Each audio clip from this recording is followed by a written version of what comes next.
The journey to Asia has begun. Look at this tiny, tiny little carry-on I have. And then my little bag with my snacks and stuff. But like, this is all I'm taking with me. Yeah, I'm flying on standby. So because of the way the ticket is, a cheap ticket, it's so basically if the plane isn't full, I get to get on. But if the plane's full, then I'll have to, catch the next flight. So so I just don't want to get my luggage lost in the plane. So yeah, just a tiny little check bag and my personal carry-on or my personal item, and then that's it. So I'm packing lighter than I've ever packed in my entire life. Yeah, just ordering the Uber, and it's 5 in the morning and time to go catch that 6:30 flight. All right, on board the plane to Hong Kong. It's pretty big plane. And I am settling in for a 14-hour flight. So hopefully I can get up, move around plenty, and I'll be drinking my electrolytes and hopefully get a little bit of sleep, because I was up at, I got up at 3. I got up at 3 in the morning to start packing, because, that's how I am. So 3 in the morning, and then, but whatever. My sleep cycle's gonna be all messed up anyway, so might as well just figure it out on the plane.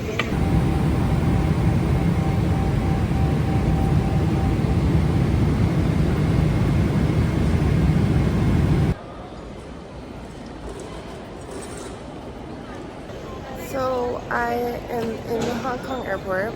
I'm trying to find my hotel, but I have no idea where it's at. So here you go, wandering. So this is my little room with no carpet, a couple mirrors and things, and then the shower's actually wrong way. Shower's actually really nice. Had to raise that thing up. It was like down there, and I'm like, ooh, nope, I need to go up there. And like high, vaulted ceilings, I really like that. But yeah, simple. And the bed sucks, I'll be honest. The bed is hard as rock, but it's fine. As long as I can lay somewhere flat, I'll be good. This is a true martial artist travel bag. We've got clothes, some of which is just like braces and tape. And then the other half of the bag, gear. All right, my daily recap. So it is 7:30 in the morning here in Hong Kong. I went to bed about 9:30 last night. Woke up at 4:30, laid in bed until 5:30, and then decided, all right, I'm just gonna get up and get going. Jet lag is real, of course, but I'm gonna power through it and not think about what time it is at home and fully adjust to the time here as best I can. Luckily, the 2 seats next to me were empty on the way to Hong Kong, so that was awesome. I got to lay down, get somewhat comfortable. They serve hot food on the plane. I got 3 hot meals. They really take good care of us on those international flights. It's actually quite a bit nicer than those short little domestic flights. I did not hook up to Wi-Fi on the plane. I decided I just should focus, think, meditate. I read my book a little bit, but being on that phone and just information, it really burns your brain out in a different sort of way. And I was already going to get a little burnt out from just the traveling in general. So I decided just to take like a nice mental break on the plane and mostly just stay off of my phone. I tried sleeping, fell asleep a little bit, but it's not very comfortable, obviously. Even though I was able to lay down kind of, there's just no way to get super comfortable on those airplanes. And like my leg would fall asleep, and then I would just have to keep shifting around. So there's always something where I couldn't go into like a nice deep sleep. But I did get a little bit of naps. It was kind of a nightmare in the Hong Kong airport. It took like 2 hours to find my hotel. Something that was kind of interesting is people in the airport, the airport employees, really did not speak very much English.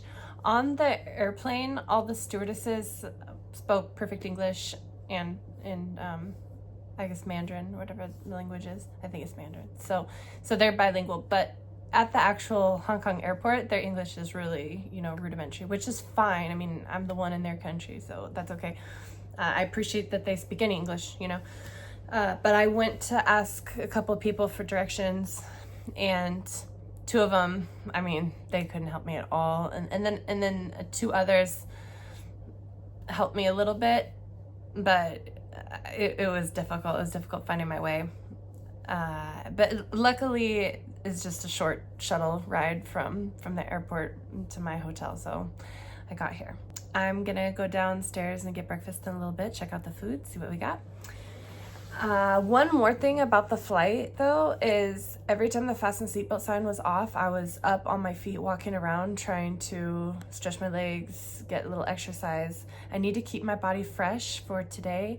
I'm gonna be getting back on the airplane in a few hours. I don't know exactly how many hours, but I'm getting on the airplane and landing in Bangkok around 3:30, and then grabbing my stuff, going to the Airbnb, and then meeting up with Master Tong. So I just need to be ready to train and not have swelling and stiffness and all those things in my joints and in my body. So I made quite the point to be moving around and exercising as much as possible on that flight.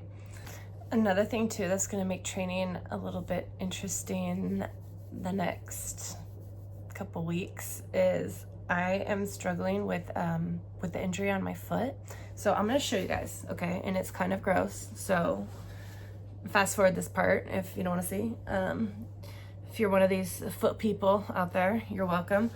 But look, so I get like pretty gnarly calluses, and I got like 2 calloused here, and then it started to split. It's so gross. Okay, it doesn't even actually look that bad right now, but it's like really deep. So I've just been having to take really good care of it and clean it and put obviously a lot of antibiotic ointments and things on it. Luckily, I have this cream, this ointment, this like prescription that I got back when I had a little bit of impetigo. So it's an actual, antibiotic, a lot stronger than what you can get over the counter. So I've been treating it with that and then taping it.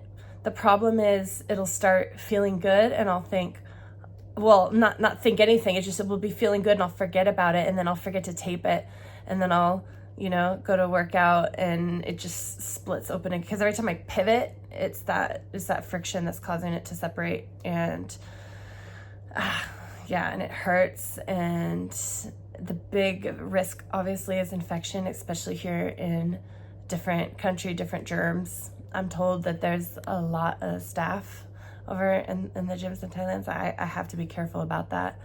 But it's just, one of those things I'll have to deal with while I'm over here and overcome, but it'll be fine. I think probably the coolest thing about this whole adventure is just, I feel like my life's a movie. I'm a martial artist traveling all the way around to the other side of the globe just to learn more martial arts, refine my skill set, take knowledge back home. It's really cool. I can't believe I'm in Asia. I've never been to this part of the world. And the craziest part is just that my phone works fine. I can call my folks, I can message everybody. The internet makes the world so small in that sense. But I just can't wait to see, like, culturally how everything's gonna be, and the people and the food and the lifestyle and everything. Today's a big day.